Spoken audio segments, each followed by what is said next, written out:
work from this side. Okay. Thank you very much for that introduction and for the invitation. And I'll give you a fair warning. This is the first time I've ever talked publicly about bonsai. And I finished the slideshow this afternoon. So It's fresh. it's definitely up to date.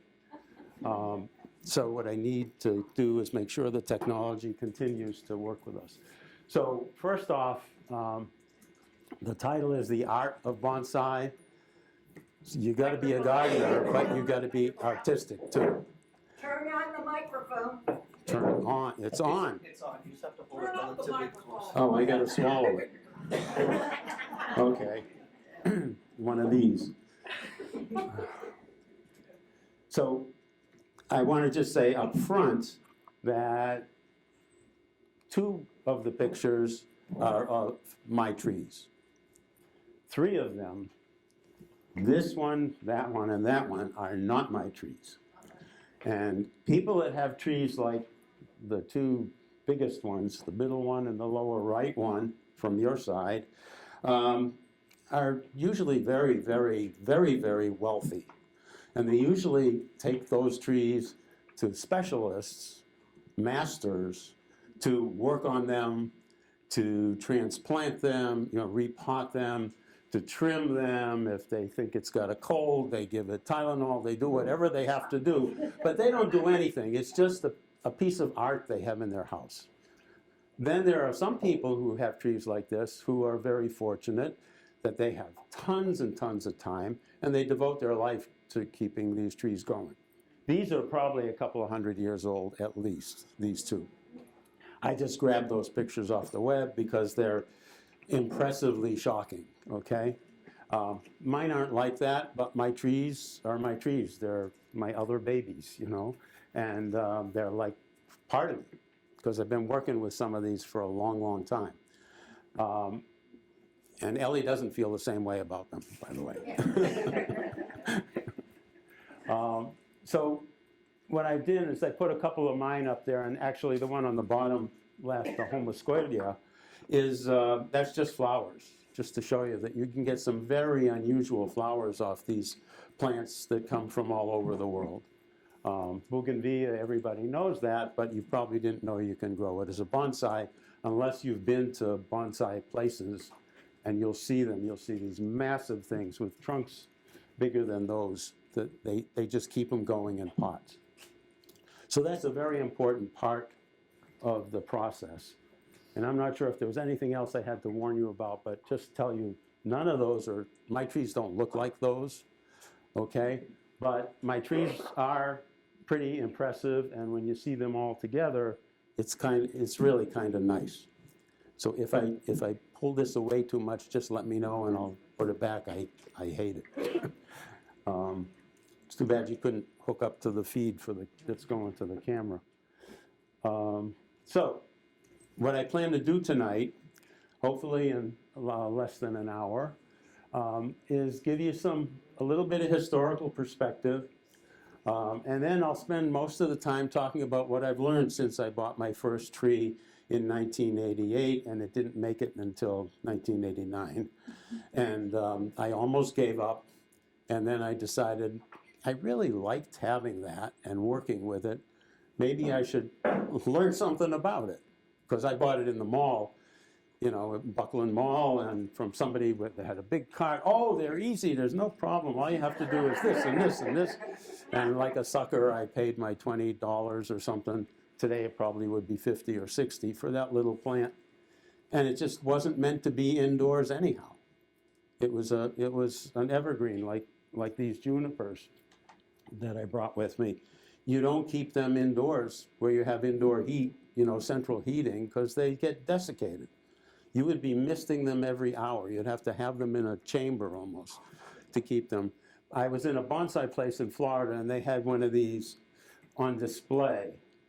And for those of you that know a little bit of Latin, okay, the one they had didn't look like this, but all the needles were bright yellow, orange. It was dead as dead can be. And the label said, the Latin, Bonsai Indorus, Indoor-US. So that was the key. I mean, they really were trying to make the point that you don't keep these in the house. You can bring them in if you have company for, not that's going to stay for months, but the company's there for a few hours, you can bring them in, it won't hurt them at all, because they're really beautiful, beautiful plants. It's tough holding a microphone when you talk with your hands. If it came out of my fingertips, you'd have no trouble hearing me. So lessons learned. I'll give you a virtual tour of my bonsai collection and talk about different trees and their different needs. And then I'll look at a few trees over time, how they've evolved. Unfortunately, I started bonsai before cell phones and digital cameras and all of that, and I had a heck of a time. I found one actual photograph, a print of it was this tree from somewhere around the year 2000. But most of my photos that I have electronic start 2004. So a lot of the trees that are on this table I purchased in the 1990s. So I don't have pictures of their actual, I probably do, but I got thousands and thousands of photos and slides and all that stuff. So then we'll talk about trimming and repotting and what you have to do. And I'll take you through what I did with this tree here. This is an Australian brush cherry tree. And this tree I've had for a long time as well. But what happened was when the COVID veil hit, March of 2000, I said, what am I going to do? We're going to be stuck in the house. We can't go anywhere. And I said, bonsai. So I called the place where I get my soil, and I said, are you open? Do you have soil? And I called him on a Thursday after the announcement everything was shutting down. He says, we're closing Friday. If you can get here tomorrow morning, I've got soil. I'll hold it for you. So I went up and I spent $150 on bonsai soil so I could transplant everything for the next 3 years. And I think I bought properly, because for the longest time you couldn't get supplies, you couldn't go anywhere. So I was very lucky. So I have a real, and because I already knew about this, because we talked about me talking to you a couple of years back, before then, I said, well, I might as well document it while I'm going. So for this tree, I have a lot of detail. I was just sitting there, cell phone over the side, picture, picture, picture. And I'll show you some of that. So it really tells a bit of the story. And then lastly, I don't have any slides of it, but I brought a few of these three little plants. Two of them are grasses. One is green, one is black. And then this is actually a crassula. It's a succulent. But we call them complementary plants. So when you display a bonsai, a tree like this, if it's just standing by itself, it's impressive. If you have something little beside it to show off the size and the shape, you can do that. And the other thing is, my friend over here, Mr. Buddha, this little guy, he shows up in some of the pictures. And that's for scale, so you can understand. He's about 2.5 inches tall. He's a hefty guy. His body mass index is probably not good. But it gives you perspective. If I put him under this tree, that makes this tree look even bigger when you know that he's 2 inches tall.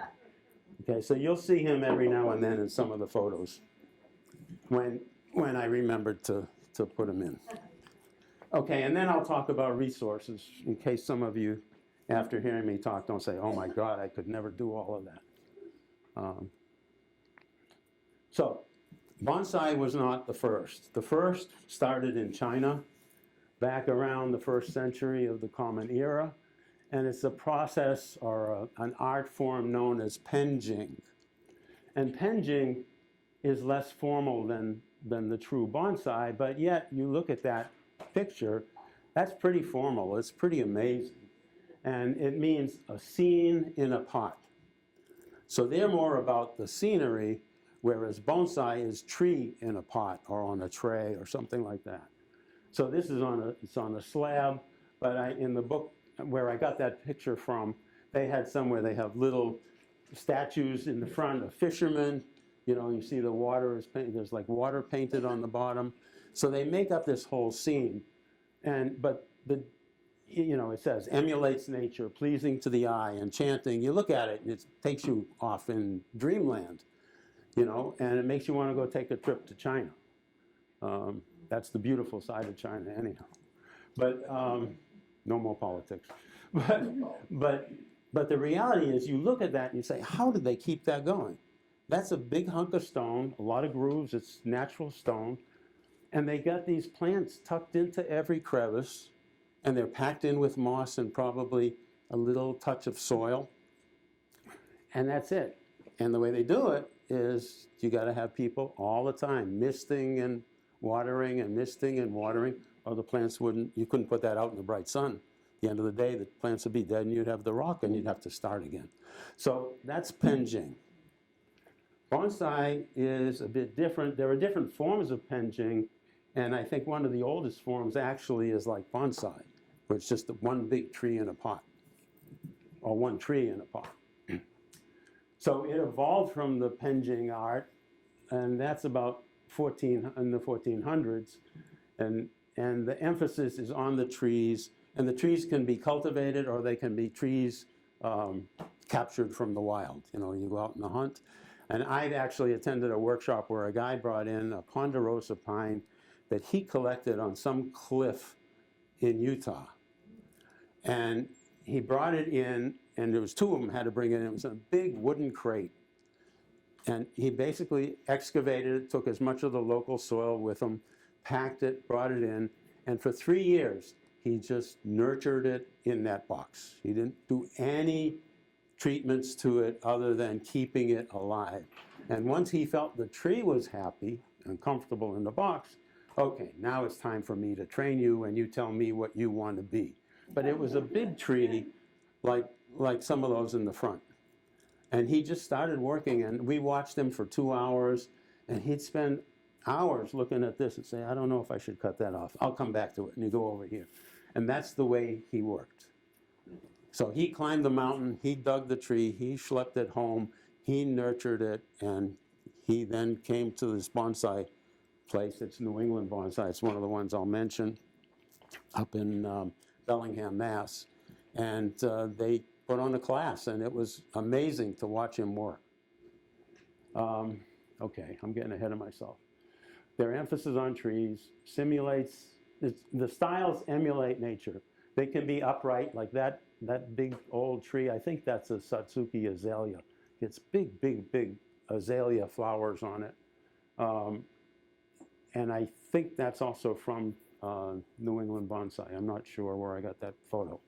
But they can be upright. They can be semi-upright where they have curves. I guess this Schilling's Hollow, no, that's pretty much upright. I don't know if I brought one. Well, this is definitely upright and curved. So you can you see that one?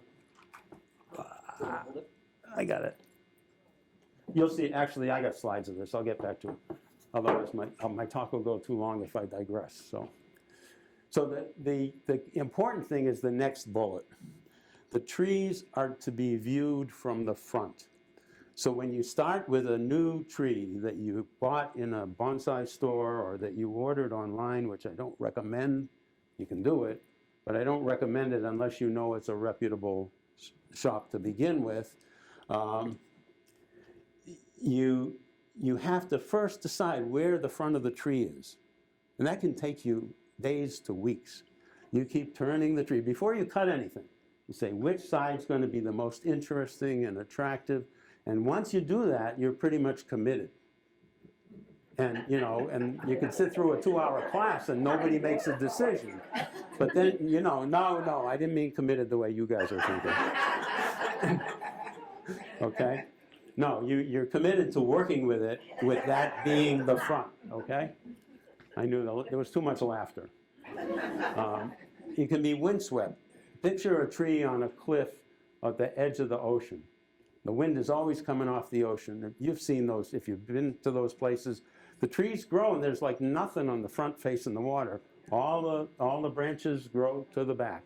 Well, you can do that. You could do that with, especially junipers, cypress. They're great for that kind of a display. Cascade is the interesting stuff because you've got to be really good at balance.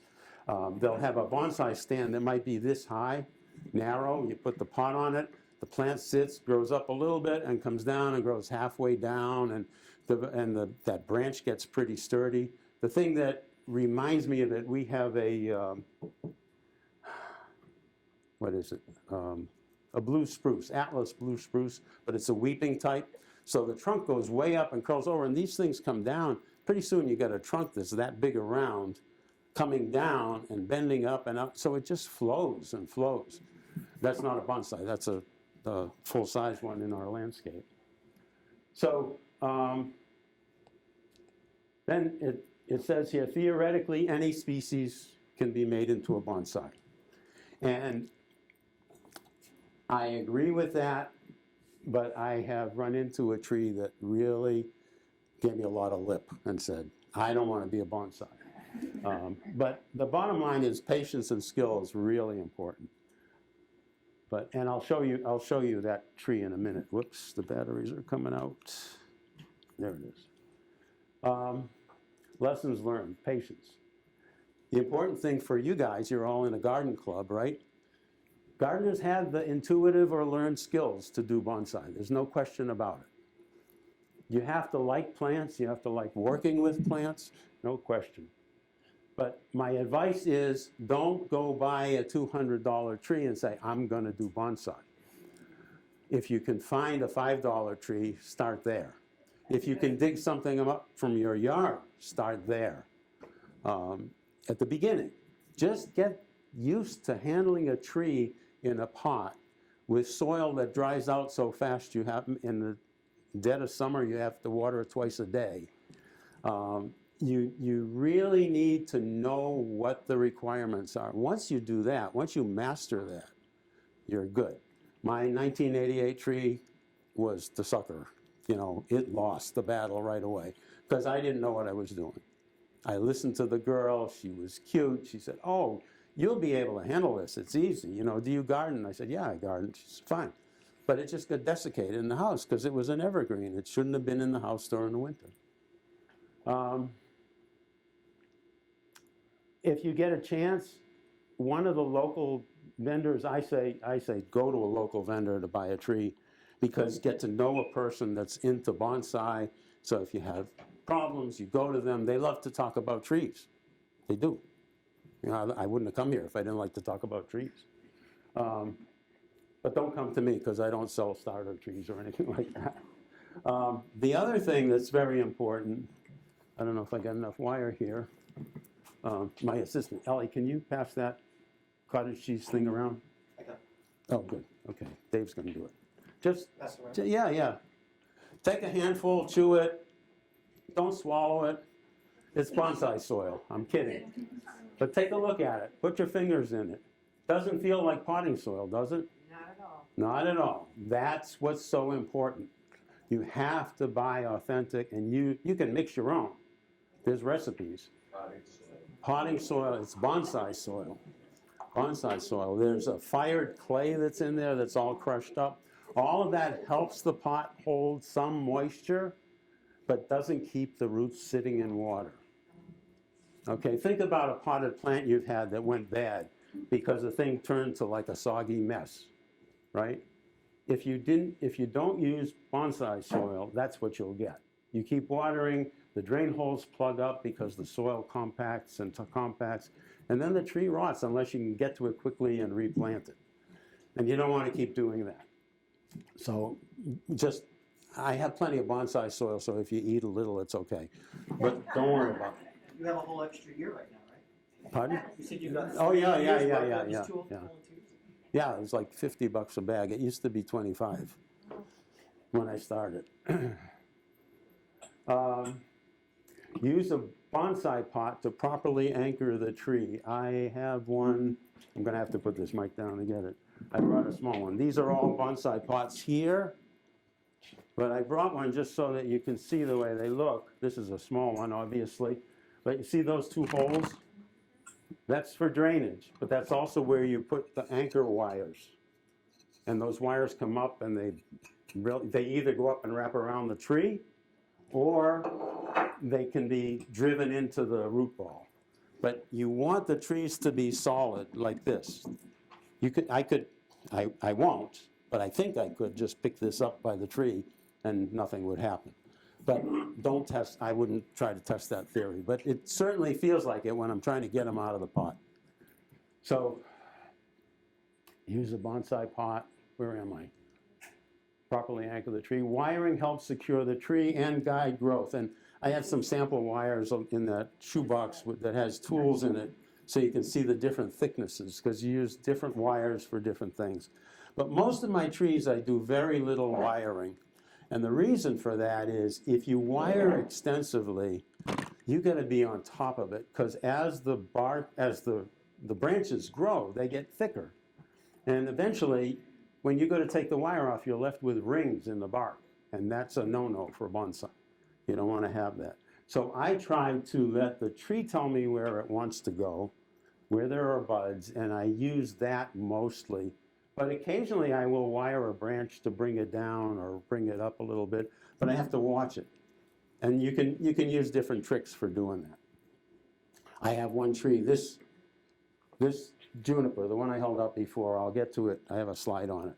And you'll see it with a wire on it, but it's not wrapped, it's just pulling it. Don't trim too frequently. This is where the less is more comes in. New growth adds girth. I'll show you when I show you pictures of this one, the transplantation. The buds come out all over the place. You can probably, if you come up and peek, I see some here, new shoots starting. And the tendency is I want to keep that clean so it shows the lines and pluck them off, pluck them off. If you do that, the tree won't grow in girth, and you want it to grow. The process is trim everything back, new soil, pot it up, let it go a season, trim everything back, new soil, pot it up, over and over. Sometimes you don't have to do it every year. Depends on the tree.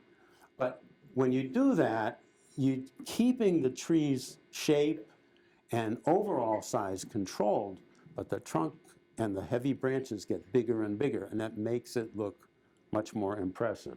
This thing was a little bit bigger than a pencil when I bought it. Okay? So it's the constant going through that process over and over that makes the difference. And eventually you trim them out. Obviously this wouldn't look nice if this was full.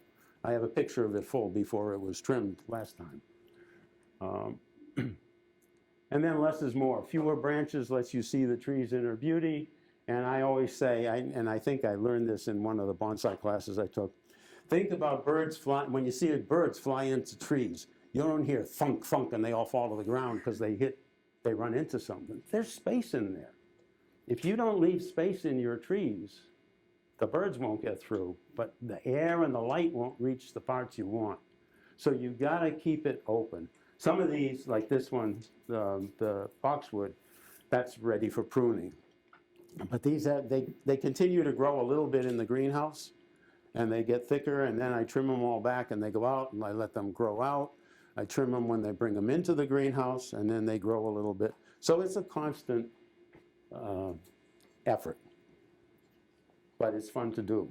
And in many respects, I can say there's like almost no place else I'd rather be at times, as to be in the greenhouse in the winter when it's like 75, 80 degrees in my greenhouse. And I've got flowers blooming all around me, and I'm working on trees. My hands are getting dirty, and it's, what more can you want, you know? At times, it's really cool. So use bonsai soil. You get drainage is very important. If it does get compacted or the roots get compacted, the soil gets compacted, you got to repot. And you'll know, if you know plants, you know when a plant doesn't feel well, right? Most you guys are gardeners, generic guys are gardeners. Usually you can tell. You see like a slight change in tone or coloration of the leaves or something, or you'll see, the worst thing is you see drooping. It means things might have gone too far. That's the toughest part about when we go away and somebody takes care of trees. There's nobody to come home to, because Ellie's with me, so I go see how my trees are doing. I go right in the greenhouse and see what happened, you know, over the week or two we were away. I say hi to the cats too, but that's beside the point. All right. Too much or too little water could be a problem. Soil quality is important, and fertilizing is important. There's all kinds of diseases, but if you keep the plant open and well aired and not in bad condition, it'll do really well. It's very unusual to get some terrible disease on the plants. Insects, rodents, rabbits, deer, those are problems. If you're stuck, all these trees are outside during the summer, but they're in a pergola. You'll see in a minute. It's got deer netting on the big open areas. Around the bottom, I have weld wire that goes into the ground to keep the rabbits, and you can't stop chipmunks. They go up, and squirrels go over the top, but they don't really do too much damage. Okay, so it says avoid full sun all day for most trees. The idea is to give filtered light. That's why I use the pergola. You got the slats across the top. I've got some lattice on the sides. So as the sun moves, the shadows move inside. So everybody gets sun all the time, sun over the day, good sun, but they're not baked or burning. Rotate them. If they're in an area where only one side's getting good light, rotate your trees, just like any plant. And I say, let the tree have a say in its development. And then after this, the next thing is the virtual tour. So when I say let the tree have a say in its development, there's a background to that line. And that is, I worked at UConn. I was in the School of Pharmacy. And the old pharmacy building had two absolutely gorgeous Japanese katsura trees. I don't know if anybody knows what they are. They're big, massive trees. We had one on the grounds of our synagogue in Rockville. Big, big trees, just beautiful, and knobby roots on the surface of the soil. And these things would throw seeds into the pharmacy medicinal plant garden. So I asked the gardener, I said, do you mind if I take some and try it? Brought some home, put them in like a landscaper's pot, and grew them for, I don't remember, a couple of years, 5 years, moved them into bonsai pots, and eventually the tree just said, this is not for me. And I said, well, they still look pretty healthy. They just won't take any shape that means anything.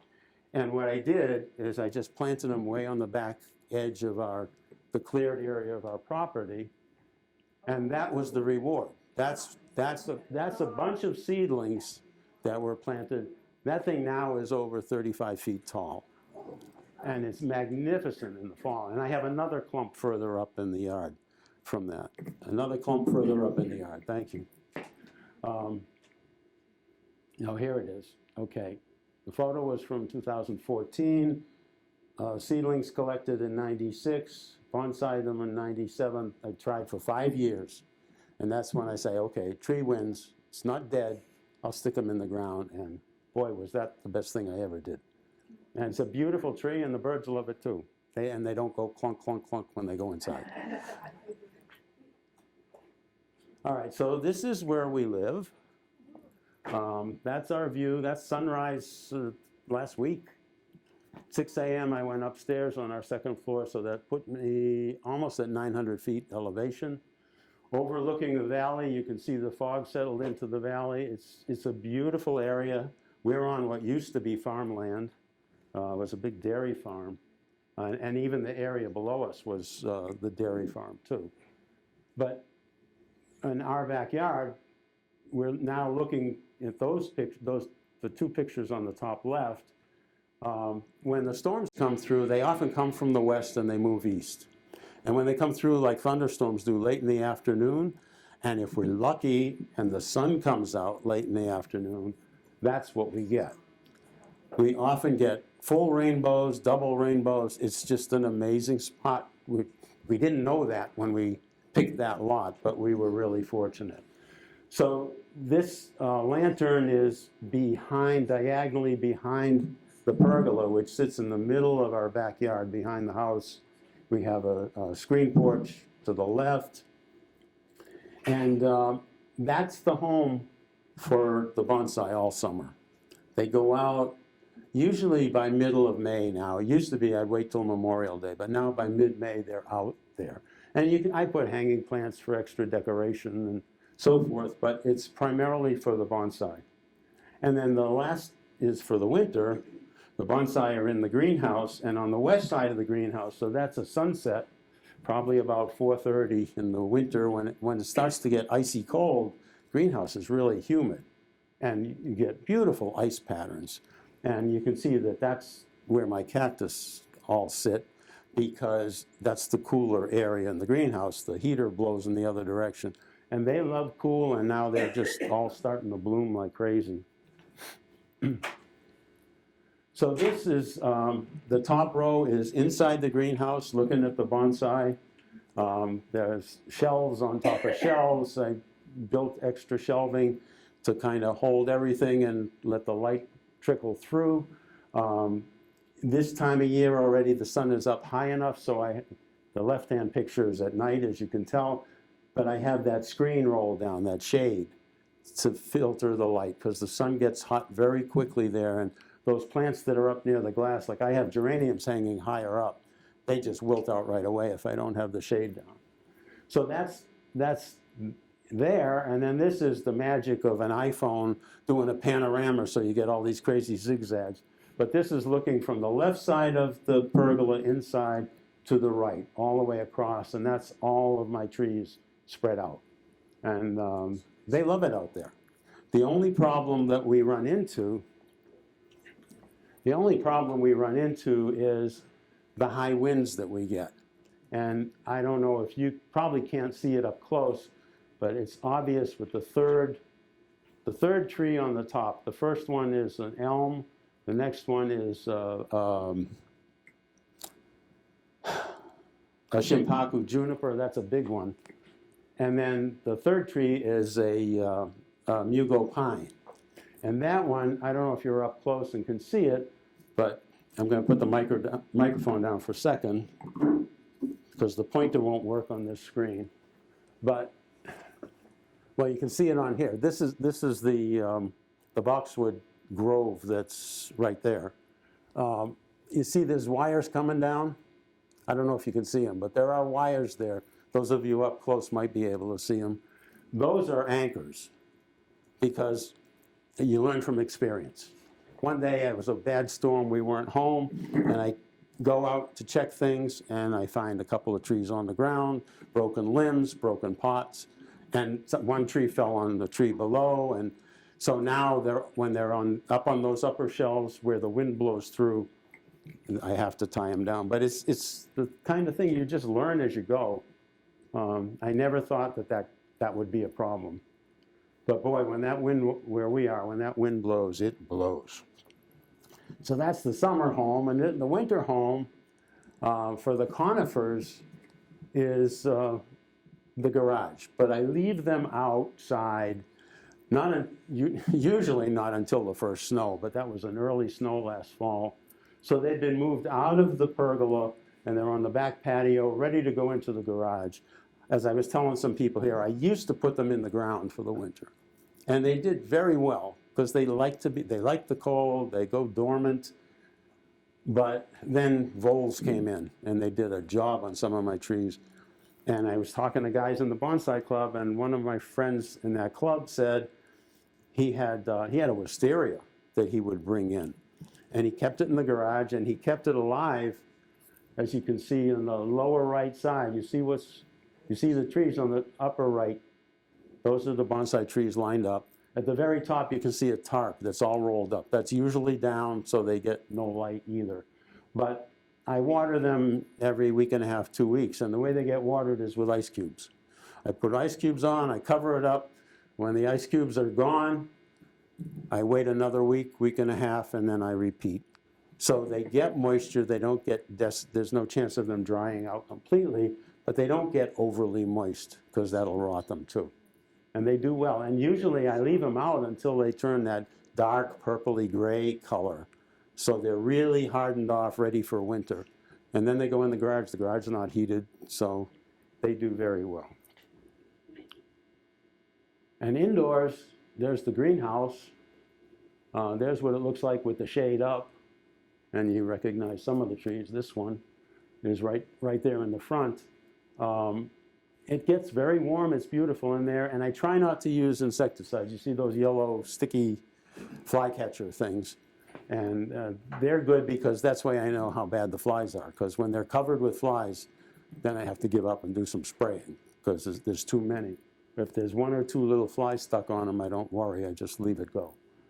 And this just kind of gives you a flavor of our area. We got a lot of Asian statuary just to make the bonsais feel at home, I guess.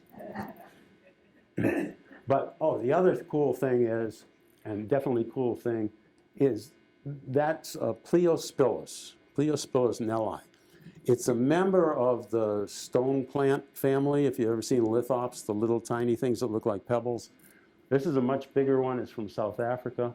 But those things bloom this time of year. And this one's amazing. It was gorgeous today. That flower will last for 2 weeks. It closes up at night. And if it's a cloudy day, it stays closed for 3, 4, 5 days. Sun comes out, boom, it's beautiful.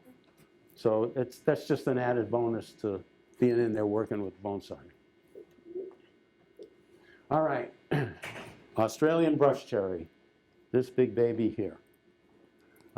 There's a picture of this tree from 2004, July 2004, and here it is in 2009. 5 years growth and trimming and retrimming and training and retraining, and that's where it was. And you can see where it is now.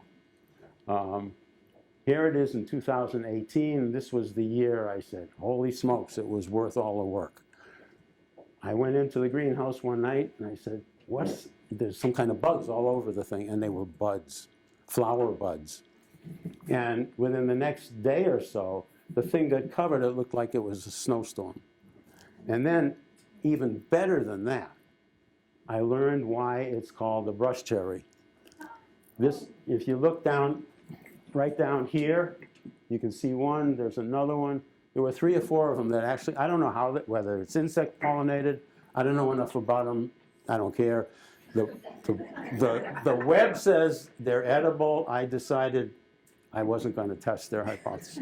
I didn't need that at all. So it's really kind of a neat thing.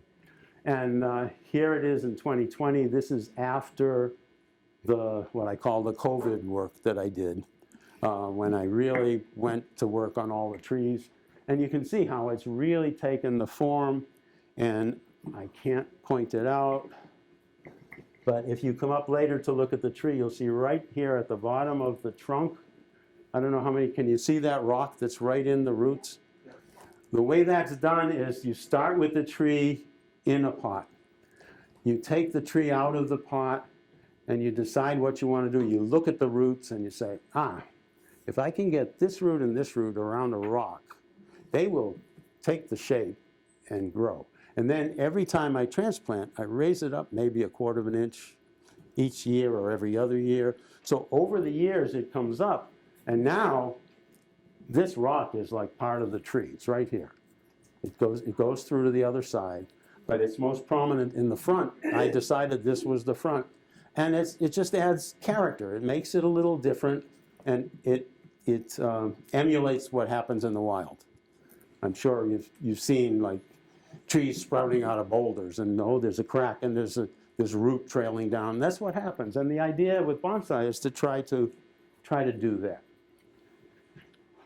Okay, now we're going to talk about transplanting, repotting, and trimming. So the arrow says 3 hours. It didn't take 3 hours. Well, it did take 3 hours to go from that on the left to that on the right. But that includes first trimming the top, thinning it out, opening it up, getting it ready so in another growing season, and then taking it out of the pot and do the same thing on the bottom. You always do the top first because the tree will survive with less leaves as long as it still has good root growth. If you took the roots off and didn't take the top off, the tree would probably die because they'd all be competing and nobody would get enough nutrition. So you always do the top, you trim first. And then this is what it looks like, and that's why some of the torture tools are in that shoebox over there if you want to see them. Some of them are laid out here on the lower left. Toothbrushes used for getting moss off. Old toothbrushes, don't go buy a new toothbrush, okay? It's all right if it's a used, worn toothbrush. And it's just to get some of the moss off. I don't get it all off because I want a mossy look, but that moss gets very thick, and in the summer, it dries out so quickly that it will repel water. And then the tree doesn't get watered. So you gotta take care of that. And the other piece is when you buy a bonsai pot, take a look at this one. You'll see you can lift the plant right out of it. The pot doesn't curl over. You know, it doesn't curl in at the top. If it curls in at the top, you can't lift the plant out. All right? Remember, the plant's anchored with wires, but you can't lift it out. You have to start cutting and hacking, and it's a really big job that you don't want. So always look for pots that slope outward so that it'll be open. And you can see how root bound it is. You look at that center one where I put the arrow. That's heavy duty roots that are not doing the plant much good. Big, thick roots don't provide nutrition to plants. They like small, hairy roots. So the trick is to go in and cut all the big stuff off, cut the big, heavy ones in the root ball back, and they will send out a gazillion, that's a number I haven't figured out yet how much it is, but it's a lot of fine, hairy roots that eventually get to be this stuff you want to cut away. But you want to encourage that. So it's like anything, like cutting a bush back to let it develop more, okay? Same thing. There's little, I didn't bring any, there's little plastic mesh that I cover the holes, the drainage holes, so you want to pull that out before you, because I throw everything back into a compost pile, and plastic mesh doesn't do much for the soil. So you can see it, you can see some of the tools that, let me get my favorite one. I don't know if I can reach, I'll put this down. Oh, where did I put them? Oh, they're in here. You got them. They started in a small box. So this is Captain Hook. Captain Hook, okay? You go really vigorously in there and you just start teasing apart the root ball. And as you do that, I use those heavy shears, they're over there in the box too on display. And you just, within 15, 20 minutes, you get an awful lot of stuff hanging off the sides. And you go around with the shears and you just cut all that stuff away. Cut it away, cut it away. There's the rock, see, with a label on it. That's the same rock. It's in there, it's snugged in. You see how the trunk comes around it, right in front of it, under the sign, above the sign that says rock. And that's what you do. You just work at it, take it apart, and let's move to the next. How often would you, for that center tree there, the one you're talking about? Yep. How frequently per year do you do all that stuff with the root, all that? There's ways to cheat. I'll tell you that in a minute. I don't go through that whole thing more than once a year. Usually I can get away with a year and a half. But what I also do, I don't know if I brought it, I use a putty knife and I go in about an inch from the edge and I go straight down. I cut around, and I take out an inch of soil and root all the way around. I don't get underneath, I don't unpot it. And then I pack new soil in, and that's cheating. But that gives it place to grow and buys me time, because I couldn't spend 3 hours twice a year on just one tree. That wouldn't work. And it works for me, it works pretty well. So here you can see on the left, you can see what happens after the tree was opened up. If you saw that first picture, I can go back. This one, you go from this to this one on the left, you can now see through it. You look inside, those are the little shoots I was talking about. And here it is just looking top down. You see how open it is. You want to be able to look down into the tree. And ideally, if we had this up on a stand a little higher and you looked at it straight on, you can almost imagine yourself looking at a tree, standing out in the field, looking at this tree. So there's typical, pull off the roots, cut them away. That's the pile of throwaway right there on the left. And I left some of the soil only on the tray for that middle picture. And where that chopstick is, that's where the bottom of the root ball is now. And the other thing, I think it's in, is it the next picture? Yeah, I put arrows in it. So there it is now, free of all the junk that came out. Everything's away, sitting on a tray by itself. Those arrows point to places where I took a slice of pie. I took the big shears, I went in, made 2 cuts, and take out a wedge all around. That's more to give space for fresh soil, stimulate more root growth. And you have to be vigorous, but don't go crazy. If you go crazy, you'll kill your tree. You don't get into the absolute center. Somebody told me when I first started, oh, you should soak it in water and get everything off, and then you can clean the roots, and then I lost a few trees doing that. And then I read it says there's no point, because the tree will handle it if you don't take too much off. And the whole thing, bonsai is about balance too, there's no question.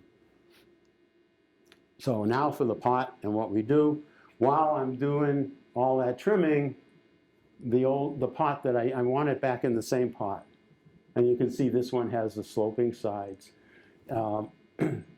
This pot is unusual. It has 2 big holes and 4 small holes. So it gives me more anchoring points. But for this tree, I don't need it. So I just put small pieces of the mesh there.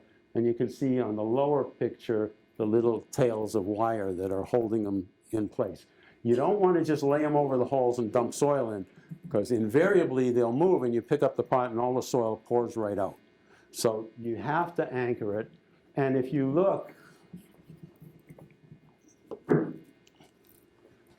right over here, this one piece of wire goes through, comes up through the top, and that one piece of wire is what holds the tree into the pot. And my favorite tool, I'll go back to the microphone in a minute. My favorite tool is a pair of pin-nose pliers that ran into a wall. So they're like this, they're curved, because I can grab that wire, push it down into the soil, and curl it.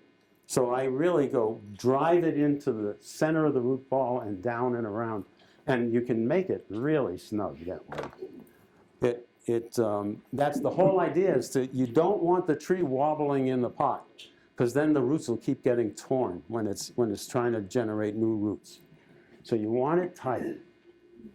And you can see that that's with the first layer of soil put in with a little bit of systemic insecticide, a rotenone-based material. I mix that into the soil. Then I set the pot in, the plant in on top of those 2 wires. That's pretty heavy wire. There's some samples of wire over there. And come right down through, so they come up through the root ball. Then I take my trusty curved pin nose, curl that thing in and drive it in, and ideally you won't see it. You may see it on some of these, I'm not sure. I saw it on one of the trees I picked up this afternoon. It may be at the surface, it happens sometimes. But that's it. Then once it's anchored, once those wires are pushed in, I don't have a picture of that because you can't see them. They're into the soil. You fill it in the rest of the way. And the chopsticks are not for eating.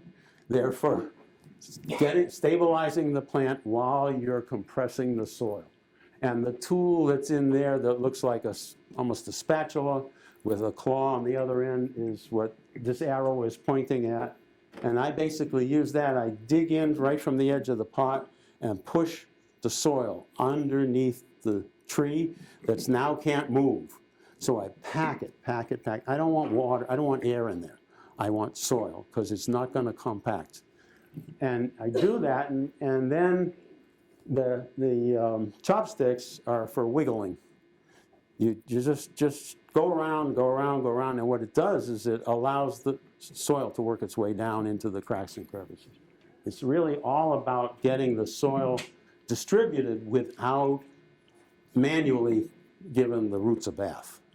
And it's worked well for a lot of years for me, that technique. And I learned that in a workshop. And then the next to last step is to drown it for about 45 minutes. Submerge it so the whole soil level is covered. And you can see the ripples from the air bubbles coming up. When it stops bubbling, everything's wet. Probably the soil has mixed in very nicely, and you're ready to go. And then I put gravel on the top for about, I'd say, 3 to 5 weeks, because I want the soil to kind of knit together, like peat moss does and stuff. It makes a mat, because when I water it with a shower head on a hose. And if I water that stuff the first day that way, forget it, you know. But I can't, with 40 trees, I can't immerse them every day either. So that works fine, and then I take it off and let them grow through the summer. Excuse me, 1 second.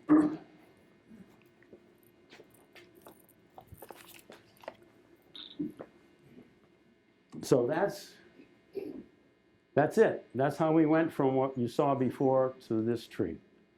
And that's taking you through the whole process. Now this, where are we time-wise?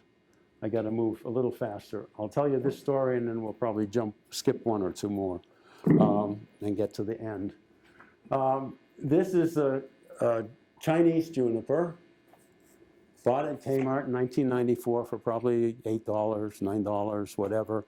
And it was in a landscape pot. It was in the garden center. And I bought a number of trees in garden centers in different parts of the country, actually, unusual trees for bonsai.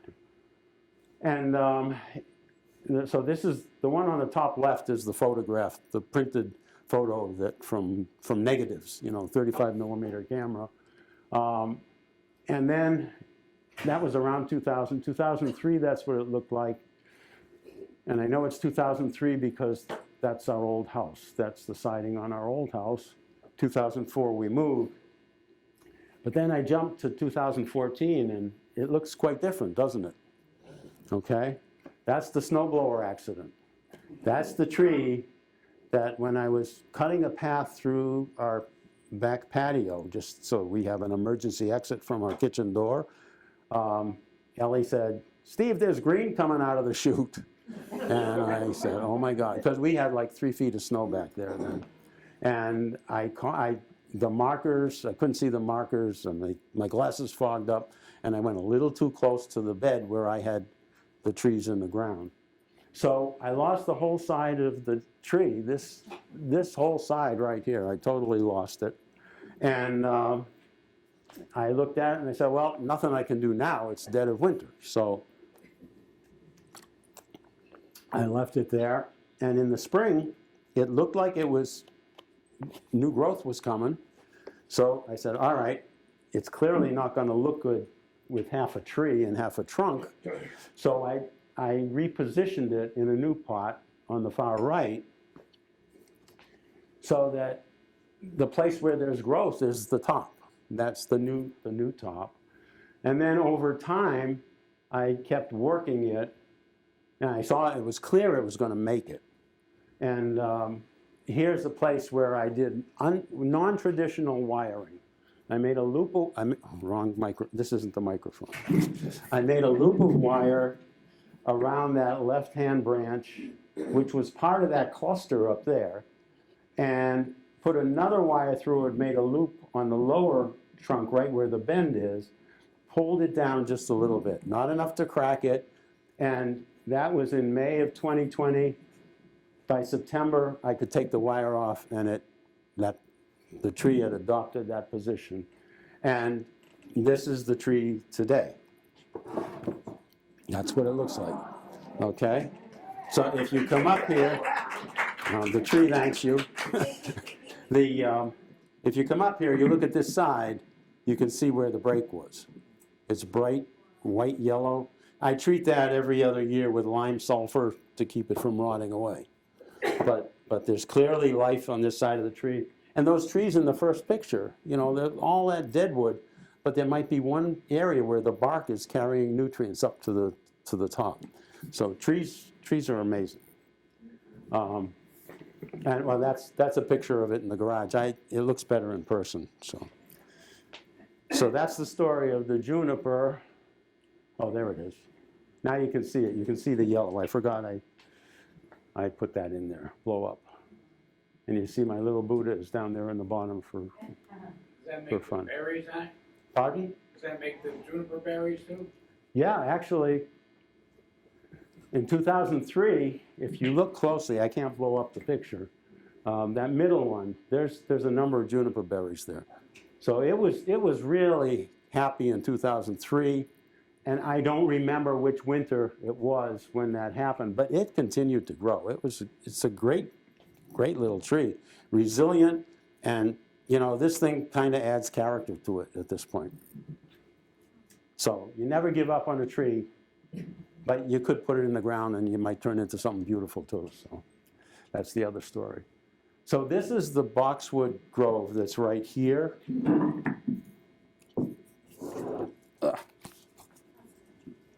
Boxwood Grove. Remember I said you have to look at them down low? You have to look at this and picture yourself walking into a grove of trees. You know, you're about 1.5 inches tall, and that's what it would look like if you walked into a forest grove. So I don't know if you can come up and look at these after, but that's what this one's designed for. And when I trim it back, these will all be rounded out and tufted and beautiful, but it's too soon for that. Another week or two. So there it is in 2013. The story for this is we were in San Francisco. Did I have a meeting for that trip? I don't even remember. 93, I was a pharmacology meeting, I'm sure. And yeah, August, pharmacology meetings. And our daughter was getting married, and somebody told Ellie about this women's dress shop in Japantown. So what's next door to the dress shop? A bonsai shop. So she went her way, I went my way. And I found this boxwood tree that was really, really neat. It actually looked more like this, but it was bigger. But this is only 1993, is that what I said? So it's 5 years after my first purchase, which I killed, and I'm really just learning. And I didn't do too well with this tree. But it had several spurts of growth, and I was too impetuous, and I cut off a lot of it. But I didn't throw it away. I rooted some of it. It rooted in water very easily. And I got 4 or 5 trees out of it, gave a couple away, and kept 3. And the 3 that I kept are shown in that 2013 picture. 1 bigger one and then 2 smaller. I think the rear one has 3 trunks. The little front one on the right in the center has 2 trunks. I can look at them and tell you in a minute. Yeah, the front one has 2 trunks, this has 3, and this has 1 big strong trunk. And then I just kept trimming and repotting. Every time I repot this, I have to take 3 trees out, position them carefully, because they're not connected at all underground, except they're anchored. Sorry. How did you bring it from San Francisco to Connecticut? Back then you could, they boxed it up beautifully for travel. Okay. And it just went in the overhead. It was in a box about this big, not too big. I brought a lot of trees home from Florida that way too. And some trees, when my in-laws were still in their house, I would buy a tree in a pre-bonsai place and go to their house, use clippers, cut it down smaller, wrap it in wet paper, and bring it home. And it became a big tree in Connecticut. So anyhow, this is 2019, what it looked like. You can come up and see what it looks like now. But the best thing is that 2019 view.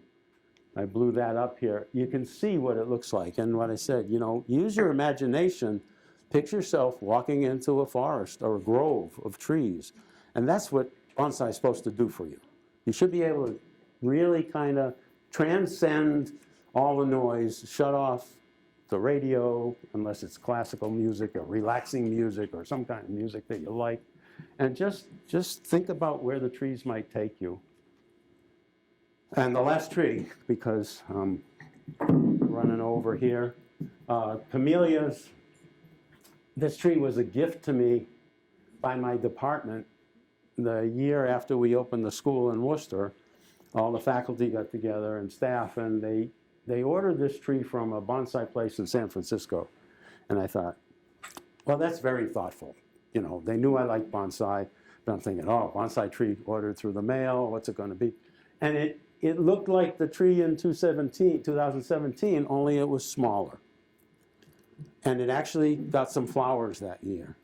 And much to my surprise, it's a phenomenal tree. It is so productive in the flower department that it's just amazing. And if you look at it, That's 2017, the top left. Below is the summer, 2018. It's not that impressive, but give it some time, another couple of years. Look at the top right corner, 2020, and you can see the tree has started to fill out. I cut it back every year because the tips grow like crazy.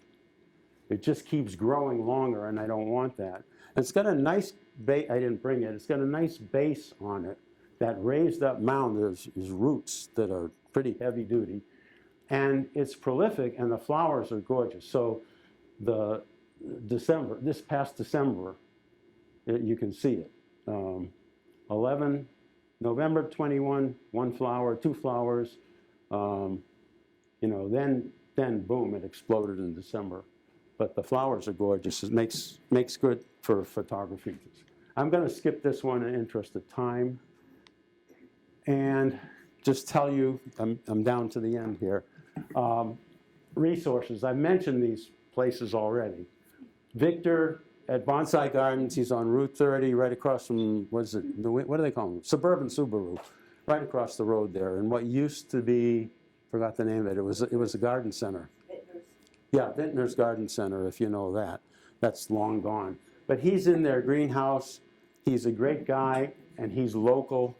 He runs classes. He really works hard. And if you can support him, if you want to go visit him, you don't have to tell him I sent you. Doesn't make any difference. He donates to every cause I go solicit from. He's just a good person. New England Bonsai, I have not been back there since they changed hands.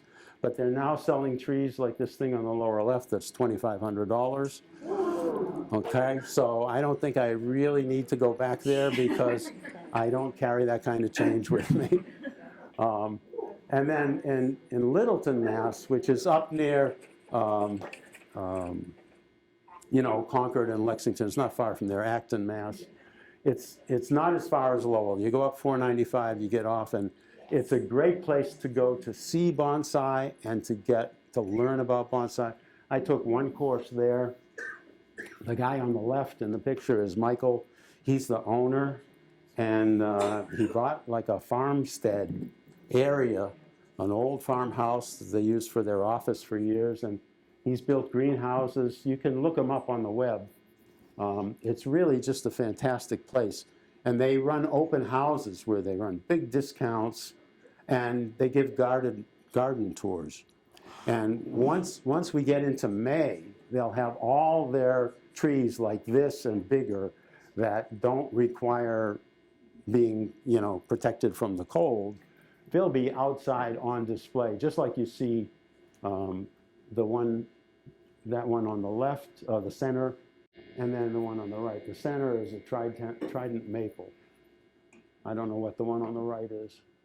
But if you want to see a tree that's all wired up, I'll go point to it because I don't have a pointer that works on a TV screen.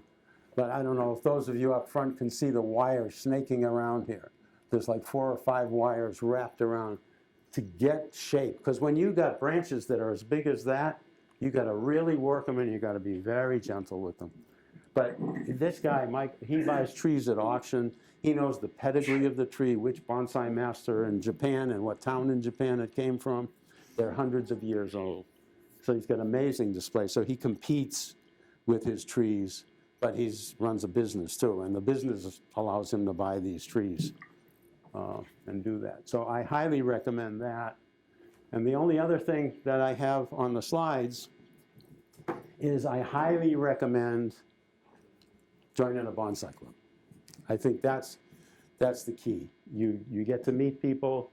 This group, the Bonsai Society of Greater Hartford, we were going to their shows. They used to have shows at the Pond House at Elizabeth Park every late spring, summer. And actually the roses were in bloom, so it was already pretty warm. And we had gone 2 or 3 times, and the last time I think I went, before I was a member and I used to go to work the show, they had somebody giving a lecture on the stage there. And I sat down and I listened, and I said, I think I'm going to join the group. And I'm glad I did. I learned a tremendous amount. The problem is they meet in Newington, which for me was a real hassle in bad weather. And I was getting into photography, and the photography club met on the same night. And I said, okay, I think I learned enough for now from these guys. But they're great. And I used to man their booth at the Connecticut Flower Show. They have a big display there. They're there every year, and there's always somebody working on trees. They're good people. Some of them have big farms where they sell starter trees. They raise trees in the ground. So it's definitely worth trying. There's loads of different books. There's loads of things you can try. So I have two more pictures of, these are my pictures coming up, not pictures of me. Some people will recognize it. And I want to say thank you very much for listening. I hope you learned a little bit. That's from the Azores trip. And the most famous place we went on the Azores trip was Setsadad, the Twin Lakes, the blue and the green lake in the stories. You guys remember. Just spectacular. We were heading there the day we stopped at the other place, and it was raining so bad. You saw the black clouds, and we gave up. And then they said, we're going to get it in. And we went back the next day, and it was absolutely glorious. So if we have time, I'd be happy to take some questions, or if you want, just come up, talk about the trees, or we can go home. Yes? Two questions. Thank you. Thank you. There was one slide there that said conifers and maples. Most maples that I know of have leaves that would be too large to look good. Are there certain maples that are? Oh, yeah, they are. Have small leaves that are good for this? I have, well, there's a trick. What you do is, it depends on how strong the tree is. If the tree's healthy, you let it leaf out, you let the leaves grow, and then before they really get full size, you clip them off. When you clip them off, you'll get maybe one or two leaves coming back out of the same spot, and they don't get as big. So then you get small leaves. So they force it. But the trident maple, the one I showed, Dak, I think that was a Bonsai West picture. Let's see if I can do this right. Whoops. Yeah, this one. That one in the center, that's a trident maple. So it's not like a typical maple leaf, but it is a form of maple. That's a big, big tree, too. But no, you don't want those gigantic leaves like oak leaves, but you can force the tree to make smaller leaves. The other question I had was the wire that's used to hold them. Is that stainless steel? No. I think there's like certain wire that, like copper wire, I don't think it's very good for trees. It's an alloy of some kind. I don't think it's pure copper, because I have samples of it. I've had some aluminum wire. Is it a proper wire that's Yeah. a wire type that's proper? Yeah, the expensive stuff. You go to a bonsai store and you have to buy bonsai wire. I mean, I've done it. I have spools of wire of different thickness in my greenhouse just sitting. And for certain things, you really need it. Like for this, I just made loops and I pulled this branch down, so it was easy. But I've done damage to trees doing the traditional wiring, because when I have too many trees, I don't have a crew of people working with me that can stay on top of it. And I said, oh my God, I forgot about that tree. And you go take it off and you got these grooves. It took about 5 years for the bark to smooth out where there were these horrible rings. And I said, if I can avoid it, and with different, it depends on the tree, but like this tree that buds so well from so many places. I'm looking here, I see buds coming out on the bottom of the trunk. Right there, I just see them from this angle. You can let a branch start to grow if you think you want a branch. This tree has another great story. When it was much smaller, I took it to the Bonsai Club for one of our meetings because they said everybody should bring a tree. The speaker, his name was Sutin Suklaver from Stoughton, Mass. He's got his own bonsai place. It's only open by appointment, okay? And he was a bonsai master guy.